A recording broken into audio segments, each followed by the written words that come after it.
할렐루야. 오늘은 성령 강림주일입니다. 오순절 성령 강림을 통하여 교회가 태어났고 그렇게 교회의 생일이라 말할 수 있는 그런 날입니다.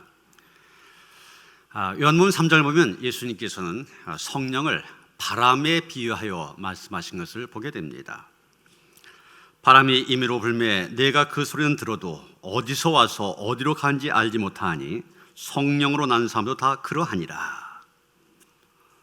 이런 바람이라는 것이 우리 눈에 보이진 않지만 이 나뭇가지가 흔들린다든지 구름이 흩어진다든지 이런 현상을 통하여서 지금 바람이 불고 있구나 알 수 있지 않습니까? 그런 것처럼 성령 역시 눈에 보이진 않지만 그 하는 일을 통하여서 성령께서 지금 역사하시구나 알 수 있다는 얘기입니다. 오순절날, 2000년 전 오순절날 바람같이 불같이 성령께서 임하셔서 다락방에 있던 제자들 불안과 절망 속에 있는 그들에게 기쁨과 소망을 주셨던 것처럼 코로나19로 인하여 힘들어하는 우리들에게도 성령께서 찾아오셔서 새로운 은혜와 기쁨과 소망으로 함께 하시기를 주님의 이름으로 축원합니다. 우리가 성령 하시는 일을 통하여 성령을 알 수 있다고 했는데 그 말이면 성령이 하는 일들 참 많이 있습니다. 성령 우리를 도우십니다. 성령 우리를 보호해 주십니다. 성령께서 우리의 믿음을 자라게 해주시며 성령께서 교회를 부흥하게 하십니다. 성령은 우리를 서로 사랑하게 하시며 성령은 우리로 하여금 승리하게 하시며 성령은 슬픔을 당한 사람들 위로해 주시기도 하십니다. 이렇게 성령께서는 많은 일들을 하십니다. 그런데 이 성령께서 하시는 많은 일들 가운데 가장 기본적인 일, 성령의 가장 큰 역사가 무엇이냐? 사도 바울은 그에 대해 대답하고 있습니다. 바로 우리가 예수님을 주님이라 고백하게 하는 일이다. 그렇게 말하고 있습니다. 여러분 3절 하반절의 말씀이 바로 그거 아닙니까? 성령으로 아니하고는 누구든지 예수를 주시라 할 수 없느니라. 우리가 예수님을 주님이라고 고백할 수 있게 하신 분 성령이란 얘기입니다. 마태복음 16장에 보면은 가이사랴 빌보 가는 도중에 있었던 사건이 기록이 되어져 있습니다. 예수께서 제자들에게 물으셨습니다. 너희는 나를 누구라 하느냐? 베드로가 대답합니다. 주는 그리스도시요 살아계신 하나님의 아들이시니이다. 여러분, 이 베드로의 고백, 최초의 신앙 고백이면서 또 완전 무결한 신앙 고백입니다. 여러분, 교회는 많은 신앙 고백을 가지고 있습니다. 우리의 가장 기본적인 신앙 고백이 바로 사도신경 아닙니까? 이 신앙 고백을 신경이라고 얘기하는데 사도들이 만든 신앙 고백에 대해서 사도신경, 우리가 새벽에 이 사도신경으로 신앙을 고백하고 있습니다. 그런데 이 사도신경만 있는 게 아니에요. 니케아 신경, 콘스탄티노플 신경, 커다란 종교회의가 모였을 때마다 그들의 신앙을 고백하는 일이 있었습니다. 웨슬리 목사님은 감리교를 만든 다음에 25가지로 이루어진 감리회 종교 강령을 만들었습니다. 그 1930년 한국 감리교회가 만들어질 때 그것을 8가지로 줄여서 감리교 교리적 선언이라고 하는 그런 신앙 고백을 만들어서 우리가 지금도 이것이 우리의 신앙이다 고백하고 있습니다. 그런데 가만히 보면 역사적으로 이런 많은 신앙의 고백들이 있었는데 가만히 보면 베드로의 이 신앙 고백을 좀 더 확대시키고 자세히 풀어서 한 것이라 볼 수가 있습니다. 다시 말해서 모든 교회는 베드로의 이 신앙 고백을 기초로 하여 세워졌다는 얘기입니다. 그런데 여러분, 베드로가 이런 위대한 신앙 고백을 했을 때 예수님 뭐라고 하셨습니까? 너 참 잘나고 똑똑해서 고백 잘했다 칭찬하셨습니까? 아닙니다. 마태복음 16장 7절에 보면 이렇게 말씀하셨습니다. 예수께서 대답하여 이르시되 바요나 시몬아 내가 복이 있도다. 이를 내게 알게 하니는 혈육이 아니요 하늘에 계신 내 아버지시니라. 이 말을 바꿔 말하면 성령의 인도하심 속에서 내가 그런 신앙 고백을 했다, 이런 얘기입니다. 여러분, 어떤 사람이 성령 받은 사람입니까? 어떤 사람을 진정한 성령의 사람이라 말할 수 있습니까? 바울은 여기에 대해서 분명한 대답을 주고 있습니다. 예수님을 주님으로 고백한다면 그 사람은 성령 받은 사람이다. 예수 그리스도를 주님으로 고백한 사람이 진정한 성령의 사람이다. 바울은 분명히 얘기하고 있습니다. 그러게 여러분이 예수님을 여러분의 주님으로 고백합니까? 그러면 여러분 성령 받은 것입니다. 2000년 전 역사하셨던 성령께서 지금도 여러분 안에 역사하셔서 예수를 주님으로 고백하게 하신 것입니다. 보면 4절에는 은사가 나오고 있습니다. 한 성령께서 여러 가지 은사를 우리에게 주신다는 얘기입니다. 이 은사란 말, 선물이란 말로 번역이 되어지기도 합니다. 여러분, 우리가 성령의 다양한 은사를 소유하고 있는 것, 그것도 분명 우리가 성령을 받은 증거가 되어집니다. 그러나 그런 증거에 앞서야 될 증거가 있습니다. 바로 예수님을 주님이라고 바르게, 분명하게, 강하게 고백한 것입니다. 우리가 성령에 대해서 말할 때 성령을 통해서 무엇을 받았느냐 하는 것 중요합니다. 그러나 그것보다 더 중요한 것이 있습니다. 성령을 통해서 예수를 누구로 받았냐는 겁니다. 우리는 하나님이 주신 선물인 은사에 대해서 관심을 가져야 됩니다. 그러나 그보다 앞서서 예수님께서 내게 있어서 어떤 존재인지 이것에 더 관심을 가져야 됩니다. 여러분, 고린도전서라고 한 이 성경이 기록될 그 시대의 상황을 생각하면 그때 교인들이 예수님을 주님이라고 고백한다고 한 것 결코 쉬운 일이 아님을 알게 됩니다. 내가 조롱받고 또 핍박받고 그럴 각오가 되어 있어야만 예수님을 주님이라고 고백할 수 있는 그런 상황이었습니다. 여러분, 그 당시 유대인들은 예수님을 저주받은 사람으로 여겼습니다. 신명기 21장 23절 뒷부분에 보면 나무에 달린 자는 하나님께 저주를 받았음이라 그렇게 말하고 있는데 예수님이 십자가는 나무에 달렸지 않습니까? 그래서 일반적인 유대인들은 예수님을 저주받은 자로 이렇게 인정하고 있었습니다. 그래서 대부분의 사람들이 히라보로 아나테마 예수스, 예수는 저주받은 자다 이렇게 생각했습니다. 그런데 성도들은 그게 아닙니다. 큐리오스 예수스, 예수는 주님이시다 이렇게 고백하였습니다. 예수는 저주받은 자다, 예수는 주이다, 사실은 한자 차이 아닙니까? 그런데 그 뜻은 정반대입니다. 고린도 교회 성도들은 믿지 않는 사람들과는 정반대의 삶을 살았습니다.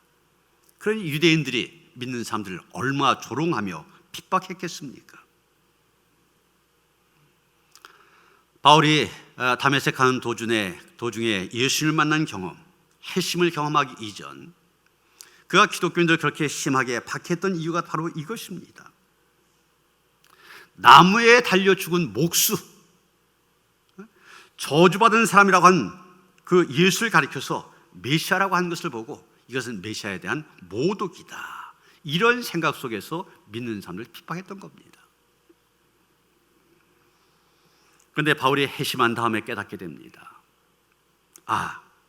예수님이 나무에 달려서 저주를 받은 것은 바로 우리를 위해서였구나, 율법의 저주에서 우리를 속량하기 위해서였구나 깨닫게 됩니다. 갈라디아서 3장 13절의 말씀이 바로 바울의 그런 고백을 담고 있습니다. 그리스도께서 우리를 위하여 저주를 받은 바 되사 율법의 저주에서 우리를 속량하셨으니 기록된 바 나무에 달린 자마다 저주 아래에 있는 자라 하였습니다.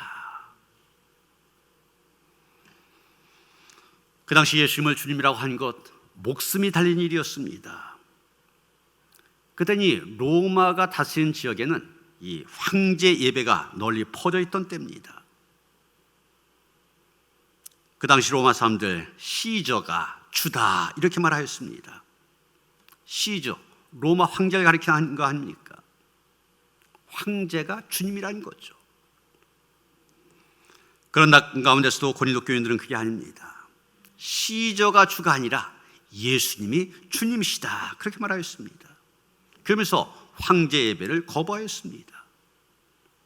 당연히 핍박이 따르게 되었던 것입니다. 오늘날 우리가 예수님을 주님이라 그렇게 고백한다고 하여서 우리에게 어떤 조롱이라든지 핍박 따르는 거 아닙니다.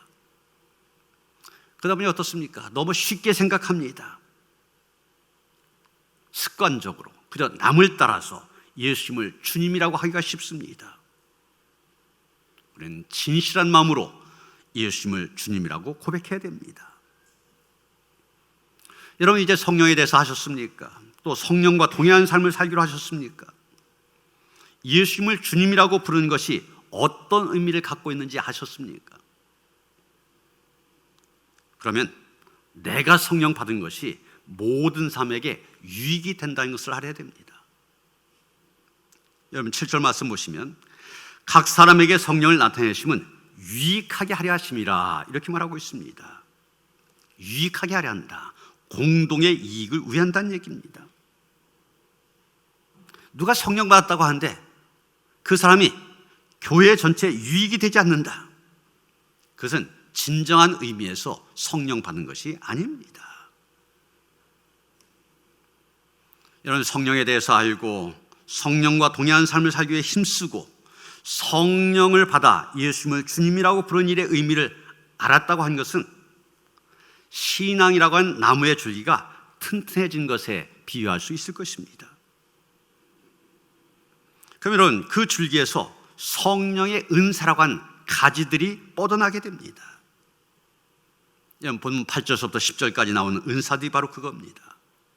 지혜의 말씀, 지식의 말씀, 믿음, 병 고치는 은사, 능력 행함, 예언, 영분별, 방언, 통역. 이 9가지의 은사가 기록되어 있는데 이 9가지의 은사가 성령의 줄기에서 가지처럼 이렇게 뻗어나가게 된 것입니다. 그런데 보면 4절부터 11절까지 은사에 대한 말씀이 나오는데 바로 성령께서 각 사람에게 주신 것 가운데 은사라고 하는 것이 있음을 얘기하고 있습니다. 제가 서두에 말씀드린 예수 믿고 구원에 이르게 하는 성령의 은혜, 이것은 보편적이고 일반적인 것, 모든 교인들에게 똑같이 주어진 것이라 한다면 은사라고 하는 것은 특별한 것입니다. 사역을 위해 살 수 있는 능력이라 하시는데 이것은 각자에게 다 다르게 주신다고 하였습니다. 왜 각자에게 다르게 주시냐? 교회를 세우고 복음을 전하는 데 있어서 효과적인 열매를 맺도록 하기 위해서라는 것입니다. 그러기 위해서 우리 각자의 구원을 위해서 주시는 기본적인 은혜가 있고 사역을 위해서 우리에게 주시는 특별한 은사가 있는 것입니다. 이런 4절부터 11절까지 우리가 주의 깊게 보면 반복되는 단어들이 있는 것을 보게 됩니다. 그 하나가 여러 가지란 말인데 4절, 5절, 6절에 나오고 있습니다. 또 하나 반복되는 단어가 같다라고 하는 형용사인데 역시 4절, 5절, 6절에 반복해서 나오고 있습니다. 그런데 8절 이하의 은사 목록을 보면 8절에는 어떤 사람에게는 9절에는 다른 사람에게는 이런 표현이 나오는데 이런 표현 역시 앞에 나왔던 여러 가지를 다르게 표현한 것임을 알 수가 있습니다. 또 8절에 보면 같은 성령을 따라 9절에 같은 성령으로 9절에 한 성령으로 이렇게 표현하고 있는데 이건 역시 같다라고 한 말을 다르게 표현한 것임을 우리가 알게 됩니다. 그러게 우리가 4절부터 11절까지 보면 이 여러 가지란 말과 또 같다라고 한 말이 매절마다 반복되고 있는 것을 보게 됩니다. 여러분 무슨 뜻입니까? 바로 7절 말씀이 그 해답입니다. 각 사람에게 성령을 나타내심은 유익하게 하기 위함이다. 각 사람에게 서로 다른 은사를 주셨는데 그 이유가 무엇이냐? 모든 사람을 유익하게 하기 위해서라는 얘기입니다. 여러분, 로마서 12장에도 보면 여러 가지 은사가 나오고 있습니다. 거기에는 예언하는 일, 섬기는 일, 가르치는 일, 돌보는 일, 구제하는 일, 다스리는 일, 긍휼을 베푸는 일, 이런 것들을 언급하며 이런 것 역시 성령께서 주시는 은사라고 얘기하고 있습니다. 정말 교인들 가운데 보면 그렇습니다. 남을 대접하는 은사가 있는 분들이 있습니다. 대접하는 것을 그렇게 좋아하고 잘하는 분들, 대접하는 은사가 있는 겁니다. 어떤 분은 슬픔을 당한 사람이나 어려움을 당한 사람들 위로가 되고 힘이 되는 말을 잘해줍니다. 이런 경우 권면하고 위로하는 은사가 있는 것입니다. 어떤 사람은 불쌍한 사람 보면 그냥 지나치지를 못합니다. 자기가 할 수 있는 최대한 돈도 주고 먹을 것도 주고 입을 것도 주고 다 줍니다. 긍휼의 은사가 있는 사람입니다. 어떤 분은 다스림의 은사가 있는 반면에 어떤 분은 섬기는 은사가 있습니다. 어떤 분은 행동은 못하지만 기도로 섬기는 분이 있고, 이런 식으로 다 각자 다른 은사를 갖고 있습니다. 파리의 한 은행에 한 처녀가 찾아와 은행장에게 부탁을 합니다. 무슨 일이든지 맡겨주시면 성실하게 하겠습니다. 일만 주세요. 은행장이 말합니다. 일자리가 지금은 없습니다. 미안합니다. 돌아가 주세요. 이 처녀가 뒤로 돌아가면서 바닥에 떨어진 핀 한 개를 주워서 그것을 휴지로 깨끗이 닦아 책상 위에 올려놓고 그 다음에 돌아서 갑니다. 그 모습을 지켜보던 은행장이 그 처녀를 불렀습니다. 그리고 말합니다. 우리 은행에서 같이 일합시다. 핀 하나를 그렇게 아끼는 마음을 보니 같이 일하고 싶습니다. 그래서 그 자리에서 취직이 되었다는 것입니다. 여러분, 누구에게나 하나님이 주신 은사가 있습니다. 하나님께서 각자에게 주신 은사, 그래서 인간적으로 뭐 큰 은사다 작은 은사다 말할 수 없습니다. 각자에게 주신 은사대로 일하면 되는 것입니다. 그런데 은사를 받았는데도 자기가 갖고 있는 은사가 무엇인지 잘 모르는 사람이 있고, 받긴 받았지만 너무 사용하지 않다 보니 더 발전이 없고 향상이 안 된 사람도 있습니다. 그러기에 은사는 자꾸 써야 되고 자꾸 개발해야 되는 것입니다. 한날한테 받았던 종처럼 땅속에 묻어두어서는 안 되는 것입니다. 은사는 사모한 자에게 성령께서 아낌없이 부어주십니다. 왜냐하면 부어주신다 약속하셨기 때문입니다. 성령께서는 반드시 은사를 주시는데 각자에게 필요한 것 적절하게 주시는 것입니다. 이 각자에게 적절하게 주시는 은사, 이 다양한 은사가 교회를 유익하게 만듭니다. 이 다양한 은사가 협력하여서 교회의 사명을 감당하게 만듭니다. 이런 과거 일본의 자동차 회사 가운데 니폰이라는 회사가 있었고 도요타라고 하는 회사가 있었습니다. 그런데 여러분, 니폰이라는 이름은 지금 잘 모르시죠? 없어지고 말았습니다. 그런데 도요타는 지금 세계 굴지의 자동차 회사가 되었습니다. 그 이유가 무엇일까? 어떤 분들이 분석해 봤습니다. 그랬더니 분명한 대조되는 결과가 나오더라는 거예요. 이 니폰이라는 회사는 사원의 80%가 동경대학을 졸업한 사람들입니다. 동경제국대학 하면 세계적인 대학이고 엘리트들만 나오는 것 아닙니까? 80%가 거의 졸업생들이다 보니까 동질성을 갖고 있는 사람들만 구성이 되어 있습니다. 생각도 같고 주장도 같습니다. 같은 사람들만 모이다 보니 망하고 말았습니다. 그런데 도요타는 그 반대였습니다. 여러 대학 출신에다가 다양한 인재들로 구성이 있었습니다. 그러다 보니 주장이 다르고 의견도 달랐습니다. 격렬한 토론이 이루어지게 되고, 그러다 보니까 언제나 좋은 것을 찾아나가게 되었습니다. 여러분, 다르다고 하는 것, 제가 어제도 결혼주례 하면서 그런 얘기 했습니다. 다르다고 하는 것은 다를 뿐이지 틀린 것은 아니다. 부부 사이에 왜 갈등이 생기고 문제가 생기느냐? 나와 다른 뿐인데 나와 다른 것을 틀리다고 하니까, 그래서 나와 맞추라 이러니까 문제가 생깁니다. 오히려 다르다고 하는 것이 귀하다고 하는 것을 알아야만 됩니다. 그래서 민주주의에서도 야당도 귀한 것입니다. 똑같은 말만 해서는 안 돼요. 그런데 공산주의에는 야당이 없습니다. 그러니까 마구만 하지 않습니까? 가정에서도 마찬가지입니다. 아버지의 역할과 어머니의 역할이 달라야 합니다. 아버지는 선자처럼 야단칠 줄 알아야 되고, 어머니는 제사장처럼 감쌀 줄 알아야 됩니다. 교회도 마찬가지입니다. 교회도 서로 다른 사람들이 다 모여들어 있습니다. 이 서로 다른 사람들, 다른 일을 해야 됩니다. 똑같은 일만 해서 안 돼요. 다 찬양대하고, 다 교사하고, 다 주방에서 봉사하고, 그래서는 안 됩니다. 자신에게 주어진 은사가 무엇인가, 그것을 헤아려서 그 은사를 잘 활용할 때 주님의 몸된 교회를 세워가게 되는 것입니다. 마지막 12절을 보면 바울은 말합니다. 몸은 하나인데 많은 지체가 있고 몸의 지체가 많으나 한 몸인 것 같이 그리스도도 그러하니라. 여기서 바울은 교회가 하나임을 강조하고 있습니다. 지금 이 편지를 쓰고 있는 고린도 교회에 보면은 교회가 하나여야 되는데 지금 분열되어서 다투고 있습니다. 교회는 한 몸이 되어야 되는데 찢어져 있습니다. 왜 그럴까?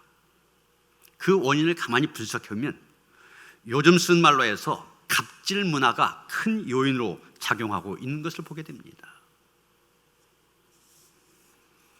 바울이 고린도전서로 가는 편지를 쓰게 된 이유가 고린도 교회 안에 여러 가지 문제가 생겼기 때문 아닙니까? 교회 내에 분열이 생기고 파당이 생깁니다. 근친상간이 이루어지고 교인들 간에 법정 소송이 이루어지고 그리스도인의 자유를 남용한 일이 생기고 교회의 예배와 만찬 가운데 혼란이 일고 이런 문제들뿐만이 아닙니다. 결혼과 독신의 문제, 우상의 앞에 바쳐졌던 음식인데 먹어도 되느냐 안 되냐 한 문제, 여성들이 기도할 때 수건을 써도 되느냐 안 되느냐 한 문제, 영적 은사의 문제, 부활을 부인한 문제, 이런 여러 가지의 문제들이 있었습니다. 이런 문제들에 대해서 대답을 주기 위해서 쓴 편지가 바로 이 고린도 전서입니다. 그런데 그 여러 가지의 문제 가만히 보면 갑질로 인한 문제들이 많이 있는 것을 보게 됩니다. 우리나라에서도 뭐 친박이니 친노니 친문이니 이런 말 많이 하지 않습니까? 고린도 교회도 그랬어요. 친개바파가 있었고 친바울파가 있었고 뭐 친그리스도파가 있었고, 이런 사람들이 그래도 주도권을 갖고 있는 사람들입니다. 이런 사람들이 다른 사람들을 업신여깁니다. 그러다 보니까 거기 분열이 생기는 것이죠. 어떤 사람은 믿음이 좋아서 우상이라고 하는 것은 이상이 없는 거다. 그러니까 우상 앞에 바쳤던 제물 먹어도 상관이 없다. 자기만 그렇게 하면 괜찮습니다. 그러지 못한 사람들 향해서 믿음이 없는 사람들이라고 우습게 여깁니다.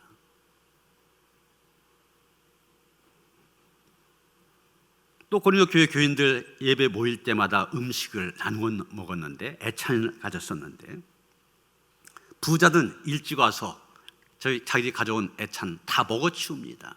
그러면 이 일 때문에 늦게 온 종들이라든지 가난한 사람들 굶게 만듭니다. 영적인 갑질도 있었습니다. 방언하는 사람들, 또 방언을 통역하는 사람들, 특별한 은사라고 생각하고 그런 은사를 갖지 못하는 사람들 교인이 아니다. 교인 취급도 하지 않습니다. 바로 이러한 고린도 교회의 갑질 문화를 향하여서 바울은 교회가 하나가 되어야 됨을, 한 몸 공동체를 이루어야 됨을 강조하고 있는 것입니다. 제가 요즘에 읽는 책 가운데 임계장 이야기, 이런 제목의 책이 있습니다. 38년 동안 공기업에서 일하다가 60세에 퇴직을 하여 돈은 벌어야 되고 딸씨 보내라고 돈을 많이 쓰고 또 하나 있는 아들 대학원 공부시키느라고 돈을 벌어야 됩니다. 퇴직한 다음에 버스 배차 담당도 하고 아파트 경비원도 하고 또 고층 빌딩의 경비원도 하면서 자기가 겪은 경험들을 쓴 노동 일기입니다. 임계장 무슨 뜻이었는지 아십니까? 임시계약직 노인장 한마디씩 붙여갖고 임계장 그렇게 부른다고 그래요. 또 아파트 경비나 미화 노동자를 가리켜서 고다자 이렇게 부르기도 한답니다. 고르기 쉽고 다루기 쉽고 자르기 쉽다. 머리글자 따서 그렇게 말한다는 거죠. 그러면서 자기가 이 빌딩 경비원을 비롯한 여러 가지 계약직 노동을 해봤는데 아파트 경비원 일하는 것이 제일 힘들었다 그런 얘기를 합니다. 그래서 자기 경험담을 얘기하는데 어떤 입주민은 음식물 잔반통을 싣고 있는 이 사람에게 지금 수압을 너무 세게 해서 수압을 낭비한다 그러면서 무릎까지 꿇게 만들더라는 겁니다. 관리사무소 직원들은 마스크나 방한복을 부탁하면은 아니 얼마 더 살고 싶어서 그러냐 이러면서 무시한다는 거죠. 선임 경비원은 이분에게 아파트 경비원이 내가 사람이다 이렇게 생각하면 경비를 할 수 없다 충고까지 했다는 겁니다. 그런 식의 여러 가지 애환들을 많이 기록하고 있어요. 여러분, 얼마 전 서울 우이동의 한 아파트 경비원으로 일하던 최희석이라고 하는 사람, 입주민으로부터 갑질을 당하고 폭행을 당하고 그래서 마침내 억울하다는 유서를 남겨놓고 이 세상을 떠났지 않습니까? 참 안타까운 죽음, 바로 갑질 문화 때문입니다. 한쪽은 계속해서 갑질을 해대고 한쪽은 의리되어 당하기만 한 사회, 결코 건강한 사회가 아닙니다. 한 몸 된 공동체가 되지 못합니다. 하나가 될 수 없습니다. 그런데 오순절 성령 강림 사건을 기록하고 있는 사도행전 2장을 보면 하나된 교회, 한 몸 공동체의 모습이 기록되어 있습니다. 예수님의 제자들이 지금 방언으로 기도합니다. 그런데 그 기도의 내용을 천하 각국에서 온 사람들이 자기 나라 말로 알아들었다는 거예요. 이 사람들 전 세계 어떤 지역에 와서 왔습니까? 사도행전 2장 9절서부터 11절까지 보면 우리는 바데인과 메데인과 엘람인과 또 메소포타미아, 유대와 갑바도기와 본도와 아시아, 부르기아와 밤빌리아, 애국과 및 구레네에 가까운 리비아 여러 지방에 사는 사람들과 로마로부터 온 나그네 곧 유대인과 유대교에 들어온 사람들과 그레데인과 아라비아인들이라. 뭐 하도 많이 나왔고 어딘가 하실 텐데 지역적으로 살펴보면 그렇습니다. 이런 지도에서 보시는 것처럼 이 예루살렘을 중심으로 해서 사방에서 온 겁니다. 메소포타미아 지역, 팔레스타인, 소아시아, 북아프리카, 그리스 남쪽, 아라비아 반도, 여기에 흩어져 살던 유대인들 다 지금 오순절 명절을 맞이하여 예루살렘으로 모여들었던 것입니다. 이 사람들이 제자들이 방한 것을 들었다, 자기 나라 말로 들었다는 얘기예요. 무슨 얘기입니까? 하나가 되었다는 것입니다. 나라가 다르고 말이 다른 사람들 성령 안에서 하나가 되어졌다는 얘기입니다. 어떻게 가능하였습니까? 성령께서 역사하셨기 때문입니다. 여러분, 성령 분명 우리로 하나 되게 하시는 영이십니다. 그 성령께서 지금도 우리 가운데 임하실 때 모든 분열, 다툼은 사라지고 하나 되는 역사가 일어나게 될 것입니다. 오늘 성령 감주일을 맞이하여 하나 되게 하시는 성령의 역사가 우리 교회에, 우리 나라에, 아니 온 누리에 임할 수 있게 되기를 주님의 이름으로 축원합니다. 하나님 감사합니다. 성령의 역사하심으로 예수님을 나의 주님이라 고백한 성도들, 나와 거룩한 예배를 드립니다. 하나님, 성령의 사람들 되게 하셨사오니 이제는 그 성령께 주신 각자의 은사를 따라 충성하게 하시고, 그래서 주님의 몸된 교회를 세워가는 아름다운 성도 될 수 있도록 함께 하시며 인도하여 주시옵소서. 하나 되게 하시는 성령의 능력이 우리 교회에 또 온누리에 임하게 되기를 원합니다. 한 마음으로 하나님을 섬길 수 있도록 은혜 베풀어 주시옵소서. 예수 그리스도 이름 받들어 기도하여 싸움나이다. 아멘.